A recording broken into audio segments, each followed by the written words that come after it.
All right, yeah, took me a moment there, but yeah, the IDF, as you can see, produces not just great eliminations of terrorists, but also great videos. I think that's going to become the permanent intro of this show. By the way, if you don't read Arabic, as I also don't, but I read somewhere that it says to be continued at the end.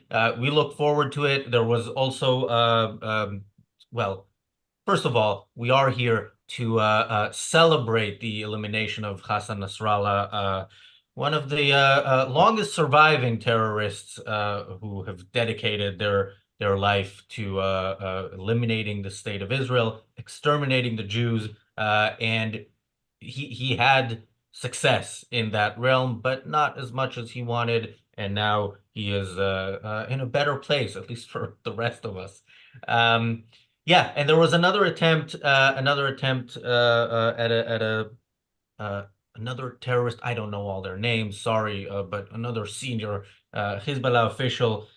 We don't know if that was successful, but the Dahia quarter in Beirut is is having a difficult few days. Finally, after a year of endless bombardment of Israel by Hezbollah from the north, the 11 days since those pagers exploded have just been fantastic. And yes, we this channel has been talking about really sad stuff for a year, so we absolutely will enjoy good things when they happen. Welcome to the Daily Objective, which, as you can see today, self-identifies as the reality show because we have a panel. And yeah, Adam, I'm joined by Adam Ossoff, Michael Kaufman, James Valiant. Adam, your thoughts on this day? Oh, it's a spectacular day.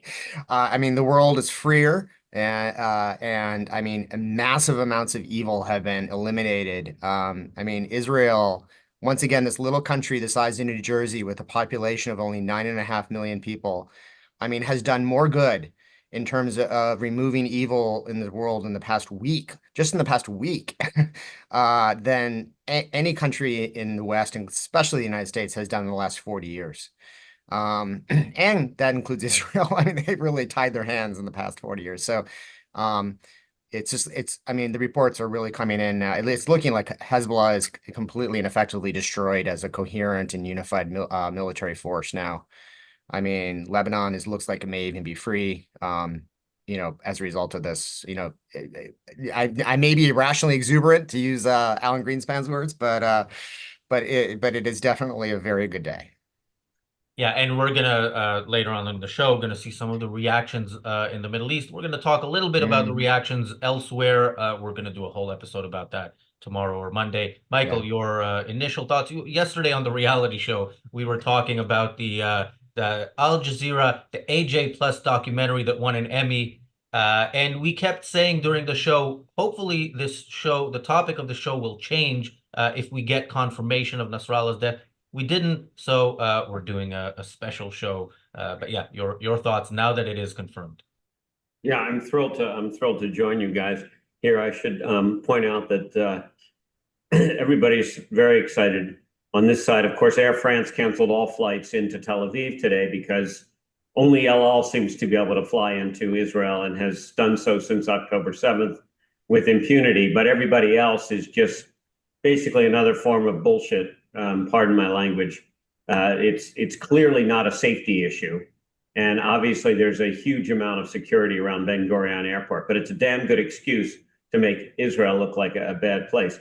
That said, I am also exuberant. I share Adam's. I don't know if I'm as optimistic as he is about Lebanon, because I think there's a lot of ingrained move that these kinds of people don't. They just don't want to have a free society, or they don't have what it takes to get themselves a free society or a freer society. But I'm absolutely thrilled. What I'm also thrilled about is the fact that Israel is finally fighting this war. They are actually fighting. This is not what I would call the Obama, Biden, Harris doctrine of defense and apologist and non-escalation and basically as Kamala said, Israel's allowed to defend itself, but only certain ways.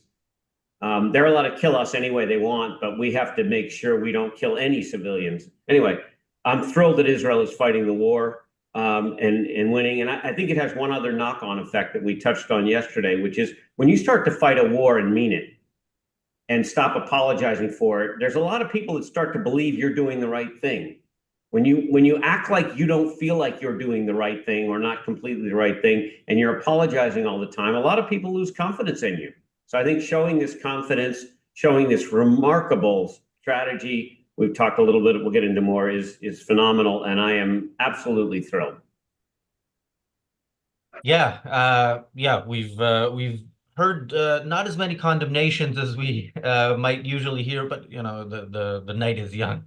James, you and I have done so many shows over the past year that were really, really sad, and a few shows that were happy. You know, when Israel did things like this, although none of them were at this level. I think the only thing that came close was the operation to rescue 4 hostages, where Israel went in with full force and freed them without caring about what the consequences are for the other side. But yeah, your initial thoughts today. Oh, God, how wonderful. It seems as though the leadership has been pretty much decimated at this point.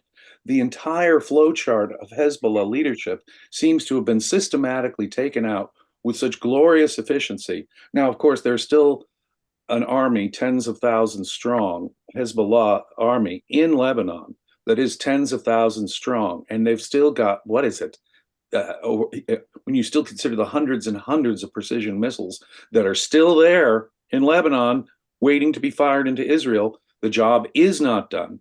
But the historian me, of course, wants to remind everyone that Hezbollah as an organization came into existence 42 years ago in 1982 as a result of 2 things. 1, the Islamic Revolution in Iran, and 2, Israel's invasion of Lebanon at the time, because the PLO was using it as a staging ground, of course, as attacks for attacks on Israel. So when Israel acts in self-defense in Lebanon 42 years ago, Hezbollah, with the help of the monsters in Tehran, the new government that has taken over, the Islamic monsters in Tehran, that combination of things causes Hezbollah to come into existence in 1982. They waste no time. In 1983, they hit the U.S. Embassy. Dozens are killed there. They hit Marine barracks, 240 American Marines. What was it, 49 French soldiers as well in 1983. Now, our friend here, Mr. Nasrallah, was not yet in charge of Hezbollah. He took over about 32 years ago in 1992. But of course, he wasted no time. I want to remind everyone what happened in 1992 and 1993 in Buenos Aires, when the Jewish Community Center was bombed by Hezbollah terrorists, when the Israeli embassy was bombed. So he wasted no time. The minute he took power in Hezbollah in 1992, he started killing Jews if he had to reach out to Buenos Aires, Argentina to do it. And this guy has been a monstrous killer. And Hezbollah is a monstrous organization. And the United States and all of civilization owes Israel a huge thank you and a debt of gratitude, because as Professor Mossoff has just pointed out, the world is a whole lot freer and safer today.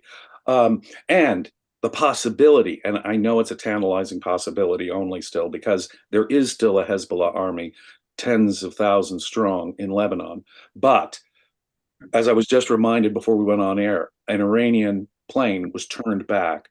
People of Lebanon, please take this opportunity to help throw out those monsters that have ruined your country and have in recent years put it on the verge of being a completely failed state.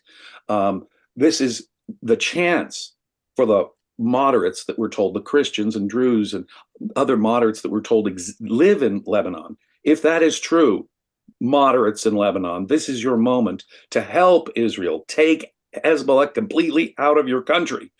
And so what can I say? This is a day for celebrating. I understand the Iraqi parliament has declared 3 days of official celebration. So I am under the moral obligation to celebrate tonight myself in order to commence all of that. Yeah, and we're gonna see some footage from the Iraqi parliament. We're also, Adam, I know you want to talk about the situation in Lebanon, which, as we've been saying on this channel, is very different from Gaza, where there's complete consensus about exterminating the Jews as the only thing that's important. In Lebanon, there are some mixed opinions. We'll get to that after we get to the super chats. Thank you, El Rito, for the super chat. Thank you, Bonnie, for the super chat. Thank you, PC, for the super chat. PC says, just here for a second on another live, but it's a great day. Bye bye, Nasrallah. What other live stream could you possibly be watching rather than this? But thank you nonetheless. Thank you, Jonathan, for the super chat. Jonathan, I'm on 3 hours of sleep, so I can't. I know this is code that I typically read, but please text me the full. WhatsApp is gonna allow it if YouTube doesn't, and then I will read it. And before we talk about Lebanon, let's just see some recent footage from Dakhia quarter when Nasrallah's death was announced. Death was.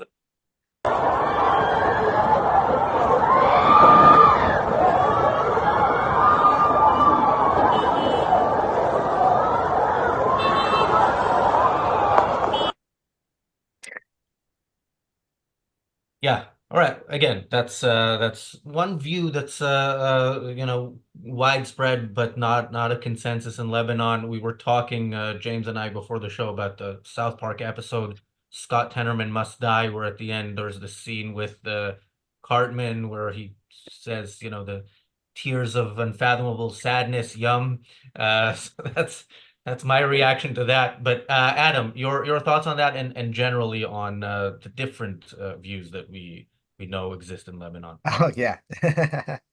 So I mean, there's so much good stuff to talk about this. I mean, but there, excuse me, and because of course I totally 100% agree with Michael and James about just how everything they say. Although like I said, I disagree a little bit, maybe on the edges about what about potentially Lebanon, because as Razi said, and as I'm sure you guys have talked about many times, but Lebanon is very different, and Hezbollah is very different.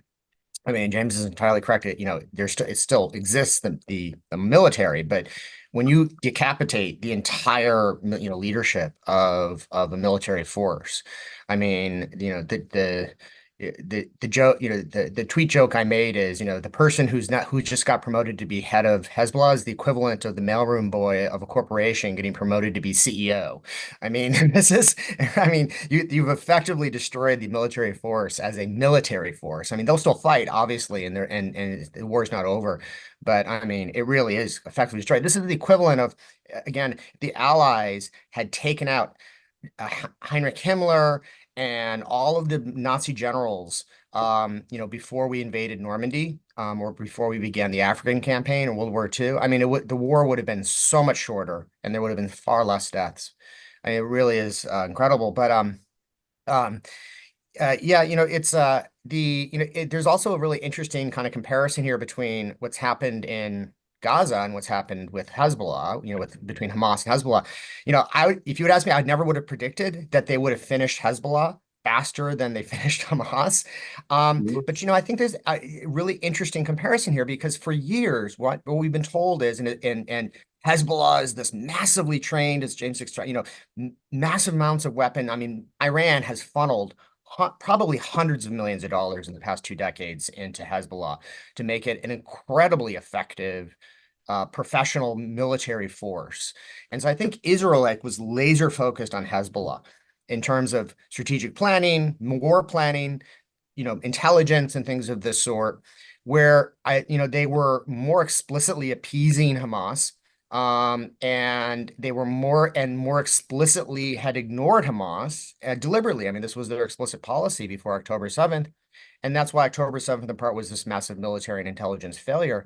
And that's why when October 7th happened, they didn't have any plans for going into Gaza, right? Where they had off the shelf plans ready to go, ready to put into action for Hezbollah, right? The pager boom operation, and then the walkie-talkie boom operation, then the precision strikes, because they've been sending drones over over Lebanon. I've been reading about this and using like the LiDAR technologies to actually peer into all of these homes.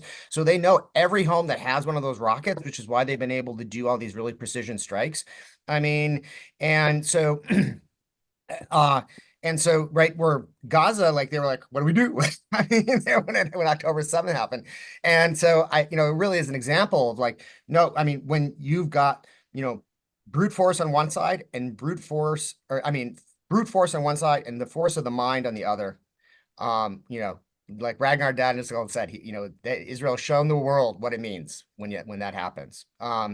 So it's really incredible. I don't want to monopolize our time, so I'm happy to turn it back over to James and those guys, but talk a little bit more.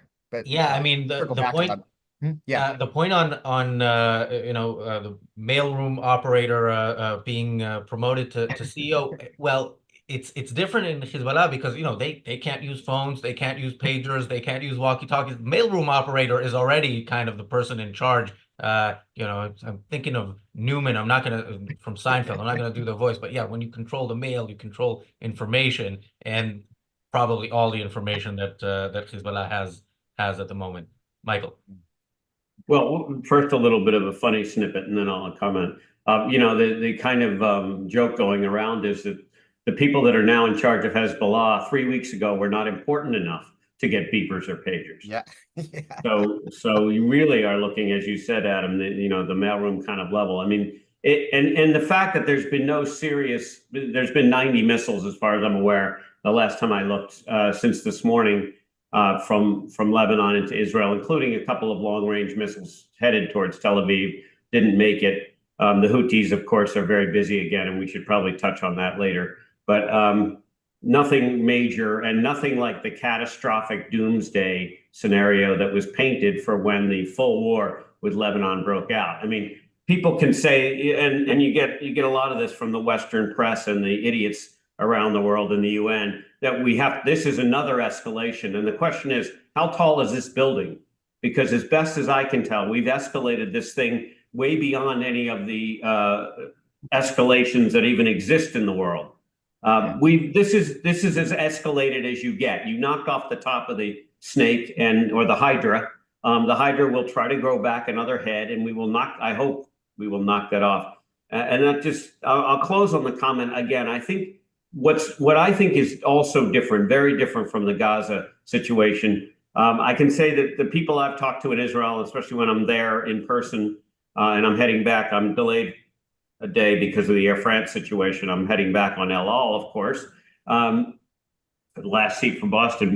But Israel, I think, took off the gloves now, and I don't think Israel is talking to Biden and asking his permission.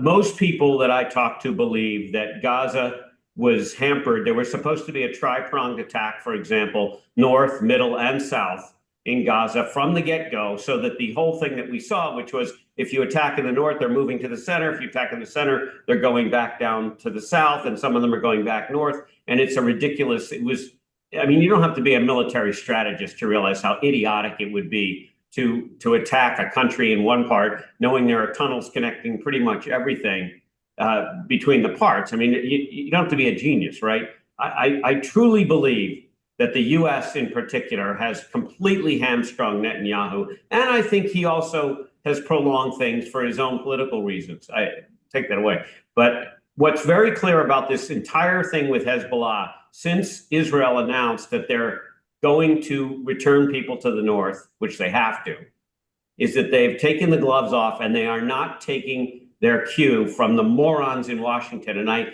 it is so disappointing what America is doing in the Middle East. Yeah. It is, and the last point I'll say on this is the reason the Houthis are allowed to continue to attack ships, and including yesterday, a barrage against US ships. The Houthis it's like having a little mini poodle attacking a Doberman.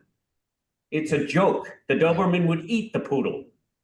And yet America is behaving in a Biden-esque kind of the best offense is a good defense. Let's shoot down the unmanned aerial vehicles. And luckily, Israel has changed its mind and decided the best offense in the Middle East is offense. Yeah. I don't think it's that they've been kowtowing to them. I mean, they've been strong armed. I mean, so from the Biden for about 3 weeks after October 7th was, very strong pro, oh, we need to support them. But it very quickly in November, it ended. And we know this for a fact now. It's openly talked about and discussed in the United States. So they started to impose a de facto arms embargo, partial arms embargo in January of 2024. It was only made public in April, right? So, and we know that. They were intermeddling directly in their strategies in Gaza, even starting in December, and using what Harris has bragged about in an interview a week and a half ago as the leverage. She used that word, and she was very proud of that they have over Israel with military aid and weapons sales, to compel and coerce them not to take actions. I mean, we know that that Israel had the IDF had the airplanes on the runways ready to go after the Iran missile attack, and Biden called, as you quoted him, Michael. Biden called Netanyahu and said, "Take the win," which is, I mean, so morally abhorrent and offensive that a purely defensive action of not being killed is a quote a win. And he threatened him again, saying, if you attack Iran, then we're going to reconsider our relationship. And they've been doing this repeatedly.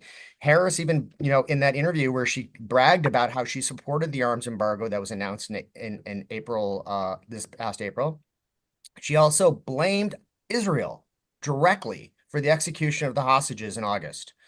And I don't know if you saw, but the United States announced 3 days ago that they were expanding the arms embargo to a military intelligence embargo, right? So I want to defend Israel a little bit, right? Yes, Netanyahu, should have been saying from the get-go,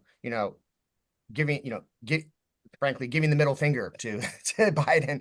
But I mean, they are dependent upon military aid from the United States. It's still, I've heard that they're changing, that that they're trying to grow their own military defense industries now, as they should.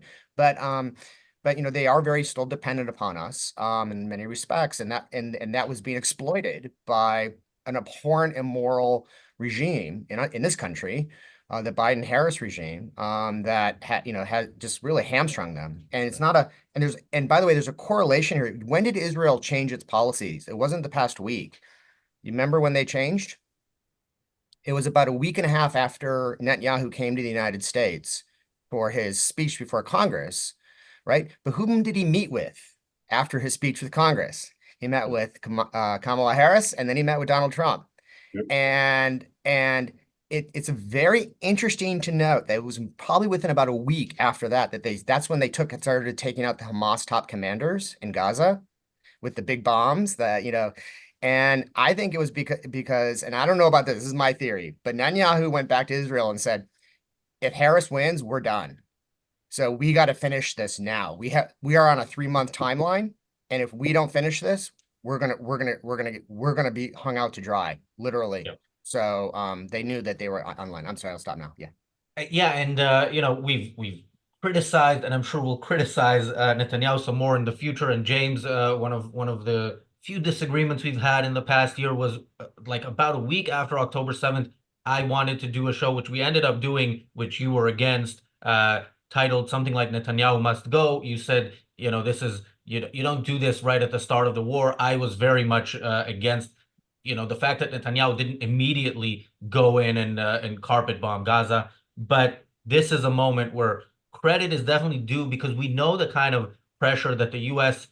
Puts on Israel, because they're public about it. Biden, in that debate with Trump, the one coherent statement that he managed to make was when he said, the only thing we're not selling to Israel is 2-ton bombs because they're not very efficient in urban warfare. Well, Israel dropped 1-ton bombs, 83 of them on Dahia and Beirut, and it was pretty efficient.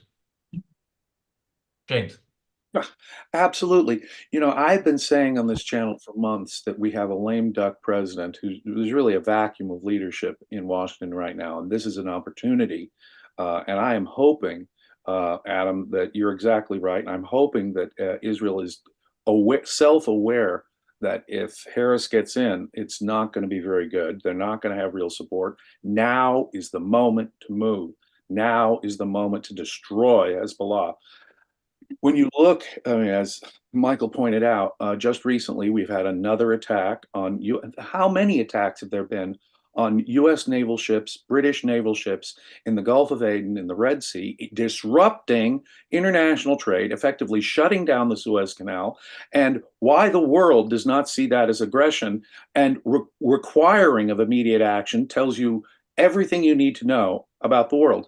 Secretary Austin, our defense secretary, had to rush to the microphone to say, we didn't know anything about this. We weren't given a heads up by Israel from this. Good. I am so glad that Netanyahu is leaving America out of the loop on all this, because given the way that these pusillanimous bastards in Washington run for political cover, it is revolting. And you're not going to get support from them on this. Don't expect support from them. If, as Michael points out, if we cannot seriously address the Houthis in international trade with any moral clarity, what kind of moral clarity can we bring to this situation? All I can say is, thank goodness Israel is ignoring the United States and its position right now. When the history of this is written, the brilliance, the effectiveness of what Israel has done in Lebanon will be one for literally the history books. The attack, the pager attack, then the walkie-talkie attack, the way they've taken out systematically the leadership, the way they have, as Adam pointed out, systematically found where those rockets are, even in homes, to know how to target these. Really, I mean, Hezbollah is way more sophisticated in how they're armed than Hamas. Iran has been sending them precision, high-power weapons that can do a lot of damage, but a great many of them have been taken out in such an efficient and effective way, along with all the Hezbollah leadership. I think that this should be studied, in war colleges, by generals for all time, and for soldiers for all time, strategists for all time, how to effectively take out your enemy.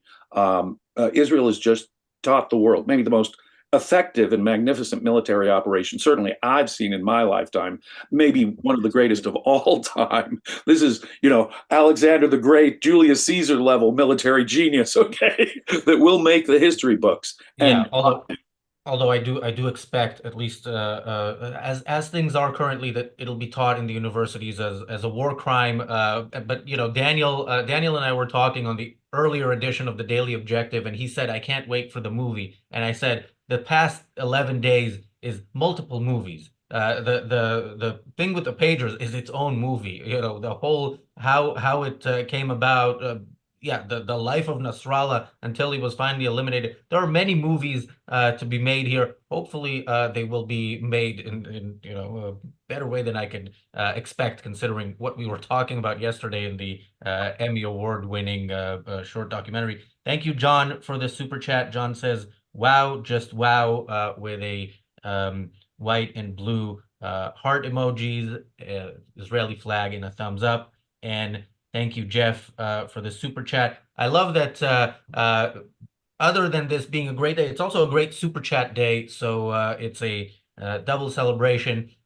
Michael, you posted something here in the chat. I don't know where this is from, but this is recent news that says earlier this afternoon, with the direction of the IDF Intelligence Directorate, the Israeli Air Force eliminated Hassan Khalil Yassin, a senior terrorist in Hezbollah's intelligence array, in a strike in the Dahia area of Beirut. Yassin stood at the head of a department responsible for the identification of civilian and military targets on the northern border and deep within Israeli territory. Yeah, I don't know if there are going to be mailmen left, for to run Hezbollah in the next few days. Come on.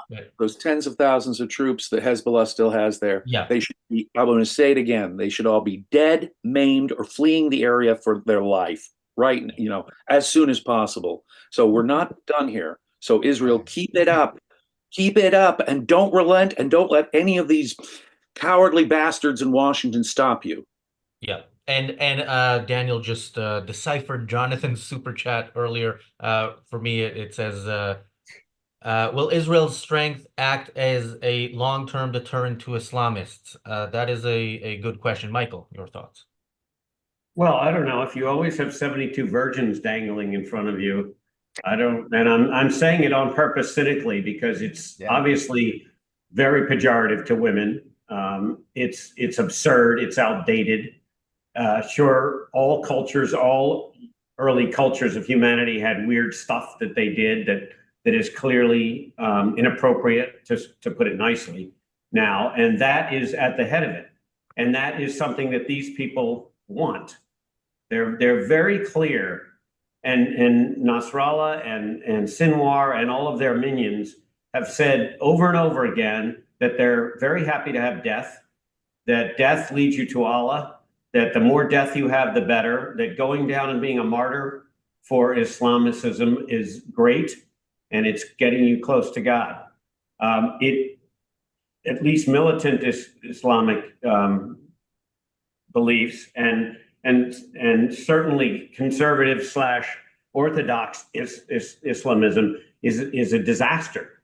It is a doctrine of hatred. It is a doctrine of totalitarianism, and it needs to be seen that way.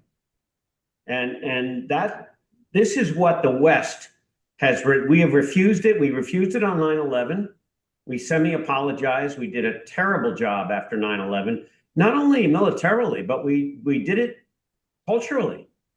And we were, and even at the beginning of all the anti-Semitism in October 7th, every time Biden said anti-Semitism is a problem, he couldn't get out a sentence where it wasn't anti-Semitism and Islamophobia. You don't see any students on campuses jumping up and down screaming about Muslims. Certainly no Jewish students are doing that. And yet this country, which is America, has, at least its leaders are, for the most part, perhaps other than Florida and Texas, morally bankrupt.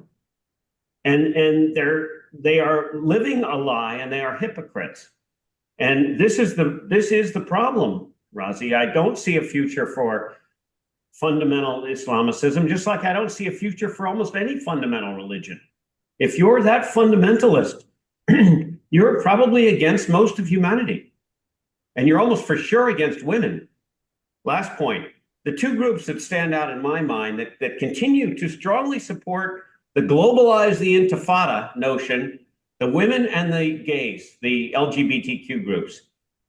And we've said that on this show before. Anytime you see people that are voting for their own destruction, you need to run away from them. They do not deserve an opinion. People who have opinions that are intrinsically suicidal either need to be locked up and given antipsychotic meds or need to be shunned. And I'm saying that as a doctor. It is remarkable in our culture that we watch these people and think that their opinion matters. And I want to state that again, because I think it's a very important point, that when you see people whose opinion is in direct contradiction to their own existence, their opinion no longer counts. And that's what we've lost. And since you mentioned America's response to 9/11, we often talk about how America, of the many legitimate targets America could have gone after on 9/11, they picked the one that it was easiest, supposedly militarily, to take out, but also, more importantly, I think, for President Bush, easiest to build an international coalition around. He has to go crawl days after 9/11 to a mosque and say that Islam's a religion of peace. We're not at war with Islam. Islam had nothing to do with this. And of course, politically, he could get a coalition around Iraq. But of course, that just created the power vacuum for Iran to happily fill. No. And with Afghanistan, he picked that target. 20 years later, the Taliban is back in power. With Iraq, we have some footage from the Iraqi parliament today to kind of indicate where Iraq has gone after the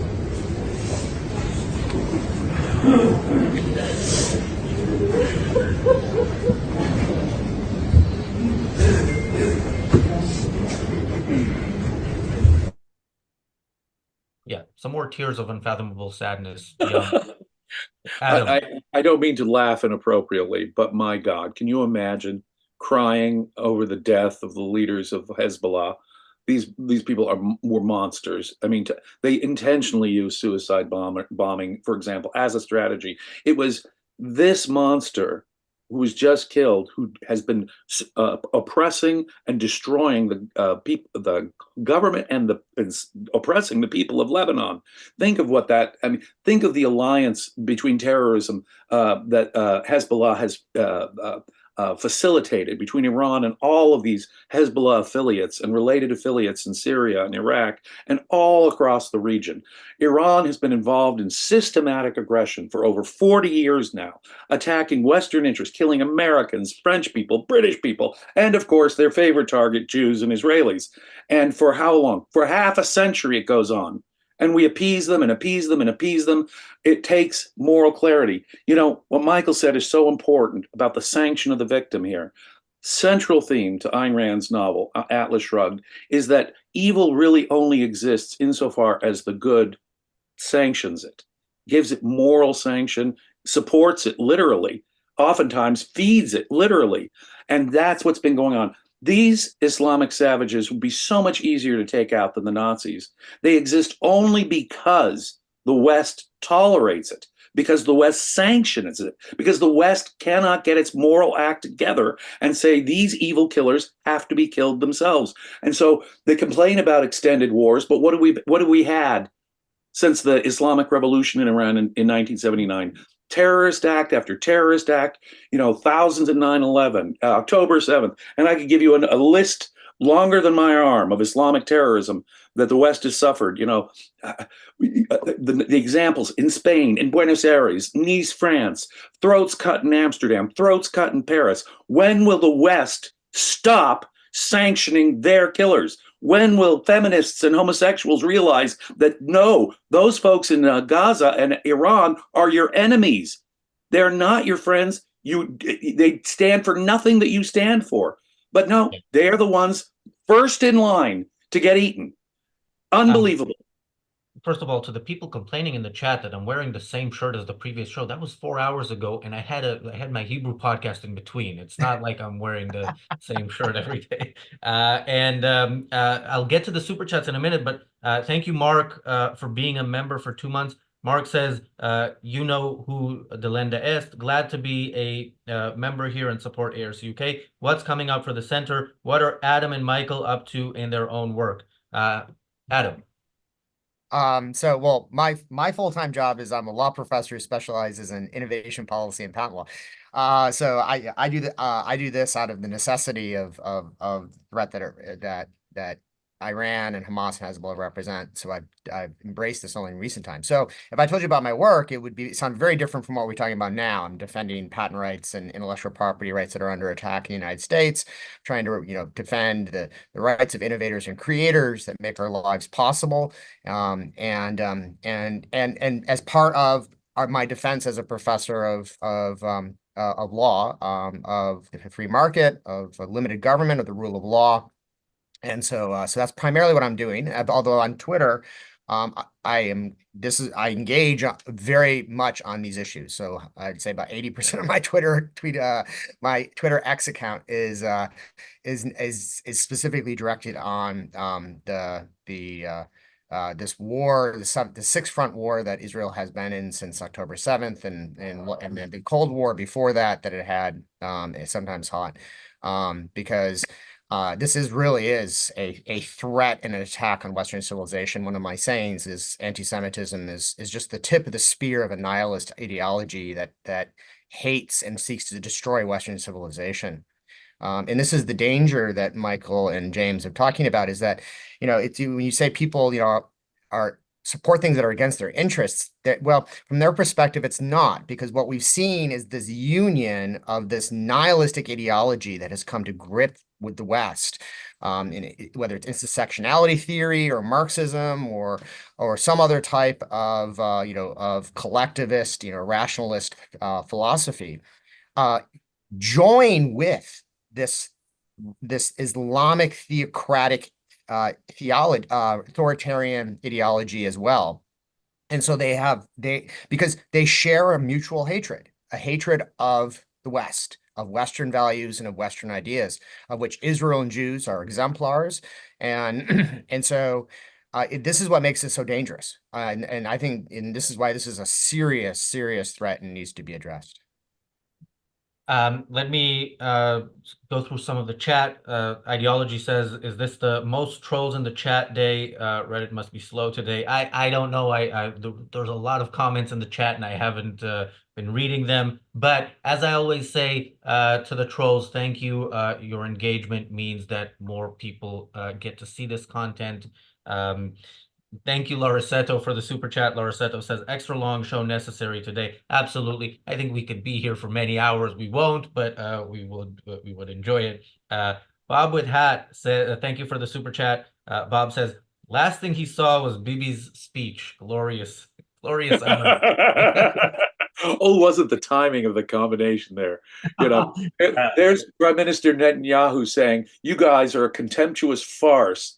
You guys are, in effect, really taking it to." I mean, of course, if he really believed that, why would he even be speaking there? But at least someone stands up and says, "This entire United Nations is like a flat Earth society." And almost at the same time, we're seeing Hezbollah leadership getting utterly destroyed and decapitated. Yeah. How poetic and delightful is that?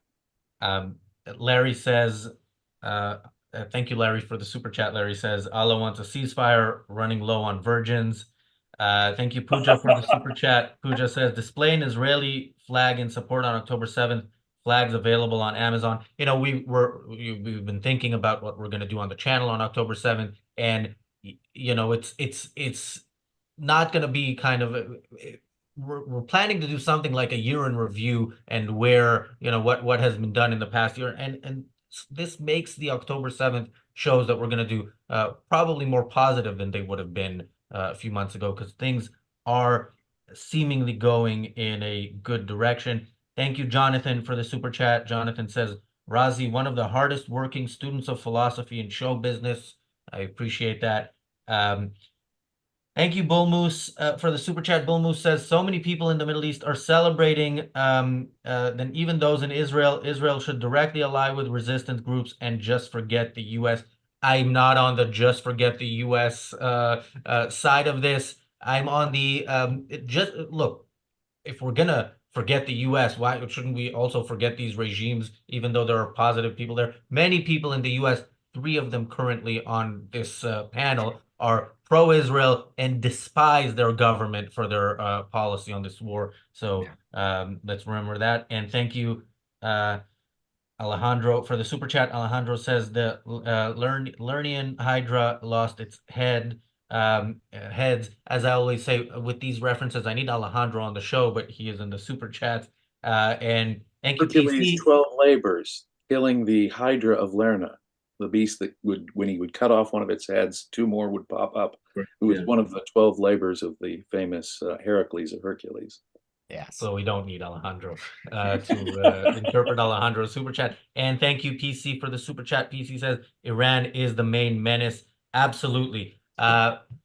Michael, is Iran going to be next in line? Is that realistic?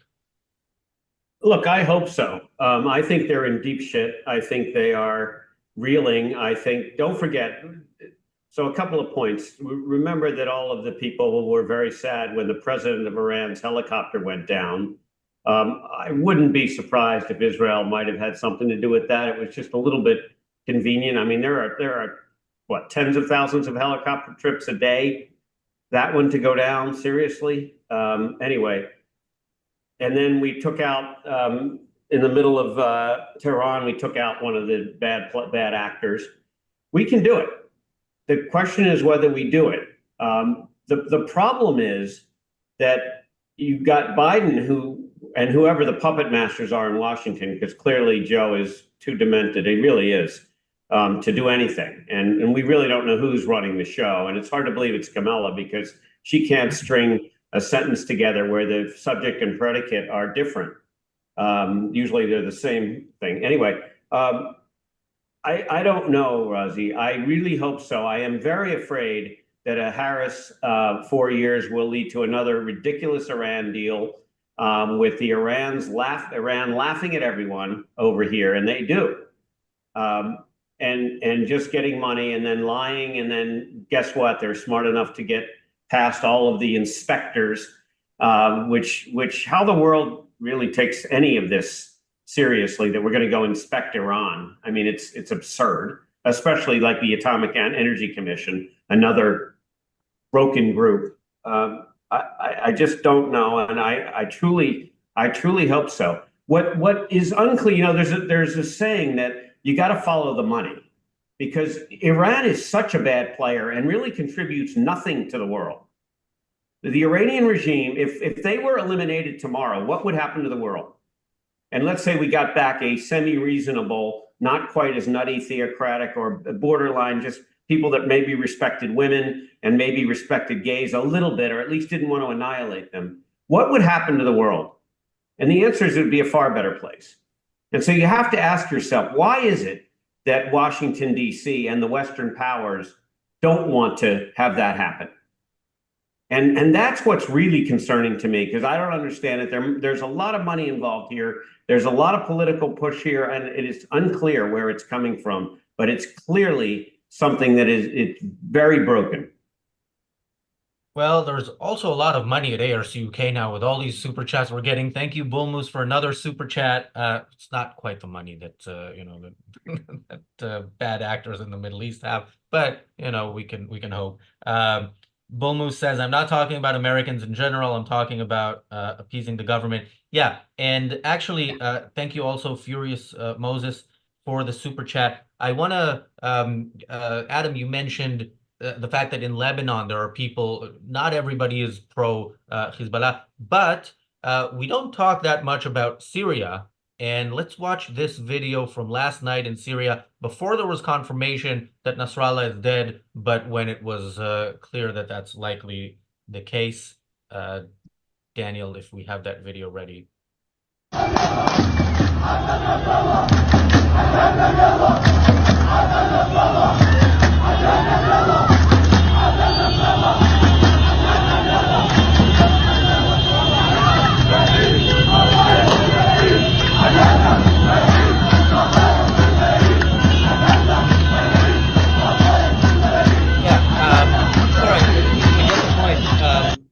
Yeah, it's for people just tuning in. Syria didn't win the World Cup in football. They are celebrating Nasrallah's death. Adam. Yeah. So I mean, I did a tweet on this because I've been tracking all the reactions. I was on a plane coming home from a conference yesterday, and I had 2 articles to write and some other things, and I was getting none of my work done because I was using Wi-Fi and following all the tweets and everything.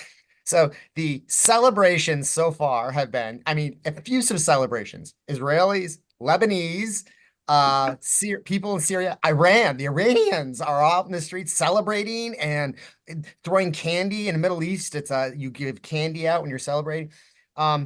The people who expressed disappointment about continued escalation and Israel's refusal to enter into a ceasefire have so far been the UN and the General Secretary Antonio Guterres, who is incapable of hiding his anti-Semitism, but also Joe Biden, our Secretary of Defense Lloyd Austin, who, by the way, after the pager boom operation and after right after Israel took out the Hezbollah commander, who was personally responsible for the murder of the 241 U.S. Marines in 1983, he called the defense minister Gallant in Israel and attacked him and criticized him and said, you know, Israel has to stop escalating. It has to find a diplomatic solution. We have to work for a cease. Our defense secretary, the man responsible, our civilian leader in charge of our U.S. military, is chewing out the U.S. leader, his Israeli counterpart, for not using using the military. I mean, only in the Biden administration, right? I mean, or the Obama administration and all these. I mean, and then of course, Secretary of State Blinken has also expressed disappointment and again, in attacks on Israel for escalating. Of course, evading the 11 months of 9,000 plus rockets from Hezbollah. That never happened, you know. So, and then the people who are angry and upset, who responded. Well, of course, we have the squad in the United States Congress, whom I now refer to with the hashtag Hamas Squad. and that's Representative Tlaib and Representative Ilan and Representative AOC. Tlaib immediately said, "Oh, this is a war crime," and everything which is to be expected. So we have angry, so the people are angry. Of course, all of the pro-Hamas and pro-Hezbollah activists in the United States and professors are all angry and upset by this as well, of course, because you're seeing the rise and demonstration of the West, of Israelis and Jews as who have culturally embraced historically all of the values of the West, and which is why they're always so successful everywhere they go.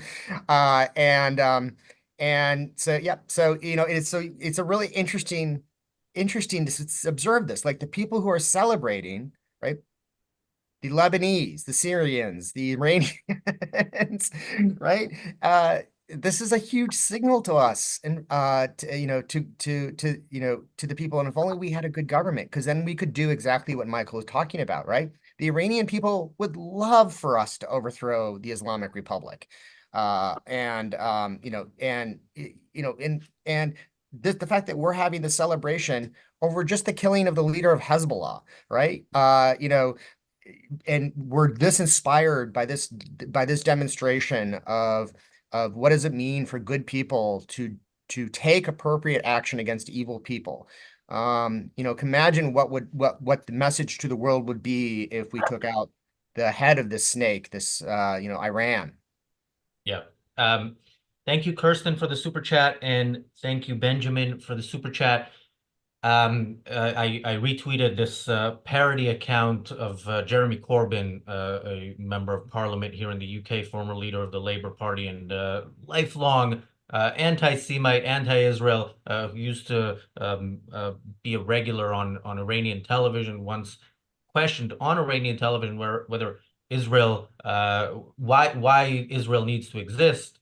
So there was a parody account that tweeted yesterday, Israel is killing all my friends, because he once invited Hezbollah and Hamas people to parliament and said, we've invited our friends from Hamas, our friends from Hezbollah. He doesn't even hide it. Somebody else who doesn't hide it, and we talk about on this channel, we used to talk about him a bit more before he blocked me on X, Owen Jones, Guardian columnist. So Daniel sends me his tweet because I can't see them. Owen Jones tweeted, you're looking at a terrible crime and another pivotal moment in the fall of the West. Do you really think we are going to get away with this? I have some bad news. Well, I don't know who he's referring to as we, because we know, Owen, which side you're on. We also know you watch this channel, so maybe unblock me on X and we can go at it again. James. Hezbollah just murdered a dozen kids on a football field. Hezbollah has destroyed homes in northern Israel. Perhaps 70,000 people in northern Israel have had to flee their homes. They're targeting homes. They're targeting Tel Aviv. They're killing children. And these people open their mouths to say that it's a bad thing that the head of this organization gets killed.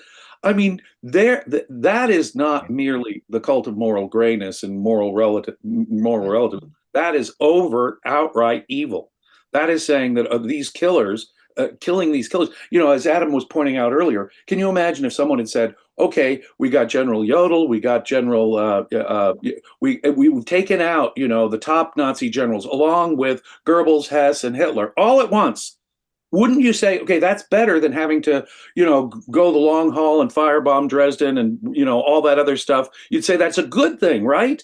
We did a decisive surgical strike and we took out the leadership of the Nazis. That would be a wonderful thing. If you're a decent human being, you are happy. If you are not a decent human being, you sound like Owen Jones and Jeremy Corbyn. And the only difference between the squad in our country and Great Britain is that you guys in Great Britain will elect them prime minister and stuff. At least they're a minority squad, the pro-Hamas wing of our Congress. But look at the Democratic Party in general in this country. As Adam and Michael have pointed out, Kamala Harris would be happy to start a whole new set of arrangements, whole new negotiation with Iran, even as Iran gets a nuclear weapon. Now think about that. Iran has been supplying the Houthis, Hezbollah, Hamas, a bunch of other affiliates throughout Syria and stuff, killing Americans, killing Israelis, and she wants to start a deal with these monsters. And of course, the deal is going to stop them from getting a nuclear weapon. Can you imagine what would happen to Western interests if Iran got a nuclear weapon? That must be prevented, ladies and gentlemen. Really, it must be. These people will not hesitate, unlike the Soviets during the Cold War. They were atheists, probably afraid of what might actually happen. These monsters, these suicidal religious fanatics, would happily use it in their own backyard if it meant killing Jews. And wiping out more than 8 million Jews in Israel would be like the big plum in their, for them, it would be the all-time achievement. No, this is a moment to celebrate when Iran's chief proxies in the area have their leadership entirely wiped out. This is a moment for all decent people to celebrate. I want to read a statement from President Biden, even though it wasn't sent in a super chat, and I would prefer that President Biden, we will spend that money better than you will, but I'm going to read this anyway. He says, Hassan Nasrallah and the terrorist group he led, Hezbollah, were responsible for killing hundreds of Americans over a 4-decade reign of terror. His death from an Israeli airstrike is a measure of justice for his many victims, including thousands of Americans, Israelis, and Lebanese civilians. Yeah. Sounds pretty good, right? For him. Yeah, I hadn't seen that yet.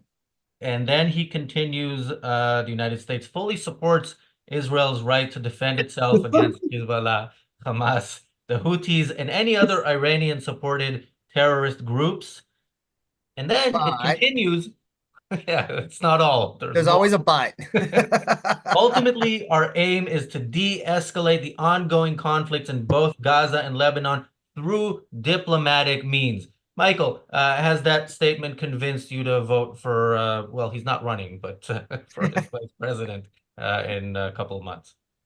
So again, this is when you listen to these people talk, and Blinken is, of course, the biggest jerk of them all. I mean, he's completely, his credibility is a laughing stock of the city. But think about that. So for 11 months plus, Hezbollah has been sending missiles into Israel, and we've heard that the diplomats have been hard at work, especially Macron and the French and Blinken and his geniuses in America, hard at work working on a diplomatic solution which has failed miserably for 11 and a half months. What does this mean? Hamas, we've been fighting them since October 7th with multiple ceasefires, which Israel agreed to. Also, Israel demanded that the Egyptian border, the so-called Philadelphia corridor, which is a great mnemonic that it sounds really cool and nobody knows what it means. It's the Egyptian border, which is where all the missiles and all the other weapons came in through, and the 70+ tunnels, despite the fact that Egypt is supposed to be in a peace treaty with Israel, that Israel accepted these ceasefires and Hamas did not. So how is there even a discussion with a straight face of diplomacy? It is, and then the last time we were close to diplomacy, Hamas took 6 tortured hostages and shot them through the back of the head before the rescue attempt. The whole bullshit of that it was a rescue attempt was ongoing, so they shot the hostages. No, it was more than 24 hours between when they were shot and when the rescue attempt was made. And they did rescue the bodies, which is a ridiculous statement in and of itself. But so the whole notion of diplomacy succeeding in the Middle East is, especially with the characters that we have involved, is absolutely ridiculous. If we did it in medicine, we would have dead patients. If you did it in physics, you would have bridges that collapsed and rockets that blew up. It's ridiculous. And I think anybody who listens to this crap and believes there's any chance of diplomacy is truly an idiot who doesn't want to believe in reality. Yeah. Thank you, Bob with Hat, for the super chat. Bob says, I love how the Grim Beeper triggered the great mousetrap. Yeah, and I also love how we got all these nice expressions and memes and got to enjoy ourselves on these shows for the past couple of weeks, a lot more than in the past year. Adam, your thoughts on this statement by Biden? Yeah. Yeah. So, thank you. And because it relates to some comments made in the chat about how, like, well, isn't the United States still sending them weapons and sending them support? So you guys are crazy if you're talking about how the U.S. government is opposed to what Israel's doing. But the only reason why Biden Harris, and that's why I always emphasize Biden Harris, because Biden is mentally incapacitated, as we all well know, and it has been for years, is that they can't cut off Israel because, as you noted earlier, Razi and others have, that the majority of Americans obviously support Israel, very strongly support Israel for all of the reasons that we talked about. Israel is the only democratic constitutional republic in the entire Middle East. It's the only one with the rule of law and the civil rights. It's the shining exemplar of Western civilization in the Middle East. This takes us back to, and James, you and I are old enough to remember this, the comparison between West Berlin and East Berlin. It was just like shocking to the world about exactly how amazing Western civilization was when it was deployed in reason, rights, freedom, and the flourishing that was produced by that. And so because the total population of the United States in terms of being Jews is infinitesimal. I mean, so it's clearly not coming from the Jews. This is Americans' culturally sense of life, knowing that Israel is a good place, and the uproar and being voted out of office would be instantaneous if they just cut Israel off in the middle of a war like this. But so they do the more nefarious things. They do exactly what the statement you just read. So they always start with, we support Israel's right to self-defense. And there was this evil person who got taken out. And then there's the inevitable but. And everything that follows after the but completely wipes out everything that was just said. Right? And if you're paying attention, that's exactly what's happening, and that's exactly what they're doing. And then that's why they do these things nefariously behind the scenes. Like I said, the Biden-Harris administration's arms embargo was imposed actually secretly for a long time. It was unauthorized, and they weren't talking about it. In fact, that was one of the things that I read that the Biden administration was really angry about at Netanyahu, is because actually the reason why Biden went public with it was because Netanyahu started talking about it in early April or late March, about how the United States was actually withholding arms for that were necessary for it to effectuate its strategies in Gaza. And so Netanyahu was the one who was continually not playing game, refusing to play the game. And I'll say, Netanyahu, I've been very frustrated with him for several decades, because he talks a great talk, as we all know, right? But when it came to policies, he was always never implemented what he would say. But maybe he finally is after the past couple months. So that statement, you people, and what happens is that the people who want to support Biden emotionally, they just focus on the first sentences and they ignore the rest. And then the realists among us are focused on the reality of what's really going on, because that but plays an important role there. And I also just want to reinforce exactly what James just said about Iran getting the bomb, because this is also another meme of mine. Like, if there was anything that we got from October 7th, it's that Iran is going to use the bomb when it gets it. It's everything that James has described. This is a death-worshipping society. We can't say, oh, well, they're going to be rational, pragmatic, and they'll think about like the way the costs and benefits, the way Russian dictators did, and the way that Chinese dictators have. It's like, no, these are theologically driven, committed, motivated nihilists. I mean, and it's not just one bomb. 3 days ago, a bunch of senators wrote a letter to the Biden-Harris administration that said, and these senators know because they're on intelligence committees, so they're given intelligence reports. So the primary author of the letter was Senator Tillis. He said that current intelligence estimates indicate that if Iran restarts its atomic bomb program immediately and at full scale, because Iran's freaking out right now about the success of Israel, it can produce 15 bombs. Yeah, and another difference with the Soviet Union, other than the fact that the Iranians believe once they die, they are going to a better place, is The Soviet Union knew that if they used it, it would be also used against them. Now, I don't think you can be that confident that the West will actually defend itself even after a nuclear attack. Thank you, Enric, for the super chat. Enric says the West is worse than Chamberlain was. Absolutely, and also the West today has less of an excuse because we don't have the historical lesson of Chamberlain, although he also should have known better. And thank you, PC, for the super chat. PC says Mr. Abbas wants Israel out of the UN. Well, that is the one thing that the president of the state of Palestine, as he's referred to in the UN, and I agree on.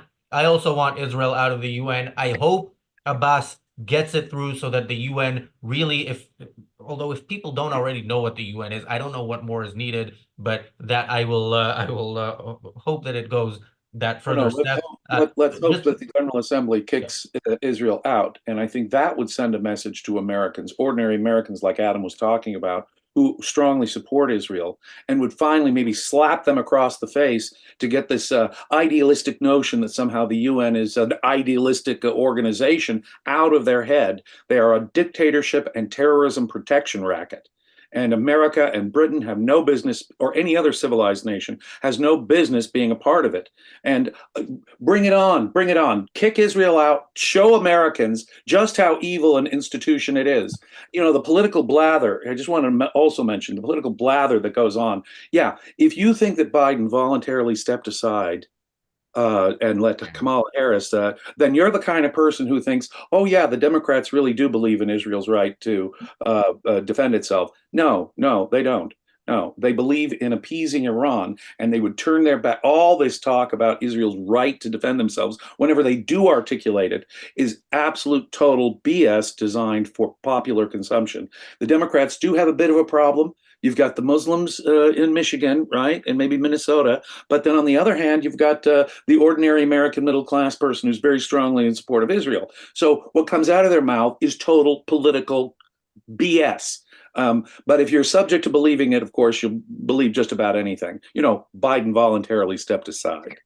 And as I've mentioned this in the past on shows, but in case Antonio Gutierrez wasn't watching those episodes and is watching now, there's this arrow-shaped building in Pyongyang, which was supposed to be a hotel. It was built over, I think it took them a few decades. It's empty. It's a perfect place for the new UN headquarters. Get out of Manhattan. Your values don't align with what Manhattan is. Pyongyang is a much better place for you. Parting thoughts, Michael. Yeah, look, I hope that Israel continues. It seems like they are. There was another attack even after the one that you mentioned, to attempt to take out one of the others, another senior head, and they just need to keep killing them. And you just keep doing that. And if Iran responds, and I actually do hope, as much as I am flying into Tel Aviv, and I hope to get there in one piece on Monday morning, and if I have to run into my missile silo in our house, our safe room, I will. But if Iran responds, and then I hope Israel comes back with a disproportionate response and nails them. And last point I'll make is it's very interesting. Everybody, loves to write articles in hysteria of, well, Iran could take out Israel's oil fields, which is kind of a joke because Israel doesn't have oil fields. It has a little bit of gas production off the coast, a little bit. Israel could take out all of Iran's economy tomorrow. It could be destroyed. What we did to the Houthis in one shot destroyed most of their economy in that area. Now, they don't care because the people can all starve to death in Yemen, and the Houthis certainly don't care about that, and any food that's left will go. So Israel, please continue. Please take them out. You're on the right side of history. Get out of the UN. I agree. And let's all start speaking with a little bit more clarity of what's right and wrong, because I think we all know it. And where can people find more from you, Michael? LinkedIn, Kaufman with 2 Fs, Michael. And I do spend, I'm a biotechnology guy, but I spend a fair amount of time on LinkedIn countering all of the moronic crap that is getting spewed around by the useful idiots. Yep. And thank you, Matt, for the super chat. Matt says, Matt asks, has the U.S. support, in scare quotes, for Israel been an overall hindrance? The support, wherever the U.S. supports Israel, that's a good thing. But yeah, no, the supposed pretense that the U.S. is on Israel's side, statements like we just heard from Biden, where he says, yeah, we support Israel's right to defend itself, but then we want a diplomatic solution, which means you don't defend yourself. Like you can't do both. Yeah, that's certainly not helpful. Adam, parting thoughts, and where can people find more from you? Yeah. So the I'm just going to pick up where you left off on that because it's a really great point and it needs to be emphasized enough because a lot of us were saying this on Twitter, which is that, there were 0 calls for ceasefire with Hezbollah from October 8th of 2023, which is when it started firing the first of the over 9,000 rockets that it then proceeded to fire into Israeli cities to kill civilians, of which they did, like as James mentioned earlier, the 12 Druze children on July 28th and many other innocent adults and others, all the way up until Israel then started to respond. And the moment Israel responded, actually got off its ass and responded, right? Immediately. Oh, now we have to have a ceasefire. Now there has to be a diplomatic solution. Now we have to de-escalate. Israel's escalating, and by the way, this is coming from the exact same people who say we respect Israel's right of self-defense. I mean, if you can't see the blatant contradiction here, I mean, that Israel acts on its right to self-defense that you just said they existed, and you're immediately telling them now you have to stop. And you didn't say to the aggressors that they had to stop ever in the entire time. So, I mean, that tells you everything you need to know about what has been our policy towards Israel. I would love it if the United States was full throttledly, supporting Israel, but everything that I see at this moment is that the only reason why the Biden-Harris administration is supporting Israel is because they're being forced to by the voters. That they know that it would be a landslide for the Republicans and the Senate and the House and the presidency, super majorities, if they cut off Israel to the extent that they want to do so. And we should be aware of that because look what they're willing to do even during the election: threaten a military intelligence embargo, expand the arms embargo, tie Israel's hands in responding to Hezbollah, continue to undermine its ability to fight in Gaza. Blame Israel for the execution of the hostages that Michael described earlier. I mean, they're willing to do that during the election. What do you think President Harris will do when she thinks she's got 4 years before she faces the American voters again, and that they won't remember in 4 years exactly what she did in 2024 or in 2025?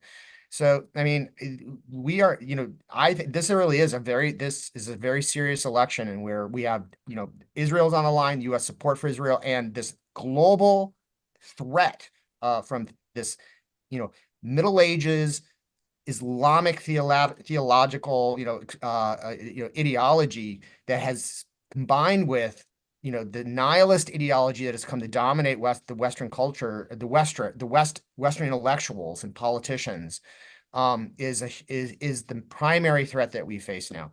Because as James said earlier, they're going to get the bomb, as Senator Tillis actually said, they're going to get 15 bombs and they're going to use them. I agree with everything you just said, but you didn't tell us where we can find more from you. Oh, I'm sorry. I'm on other portions of social media than Michael is. So I am on Twitter, as I've mentioned, my name, Adam Ossoff, handle, and so there you can actually see a lot of this, which is where I primarily do this.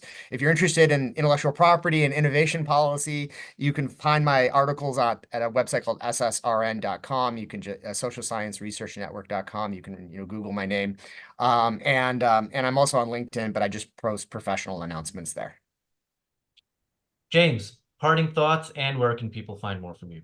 Well, just on what Adam said there, check it out.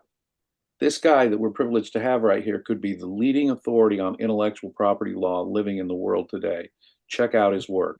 It's vital stuff, important stuff. Oh, final thought.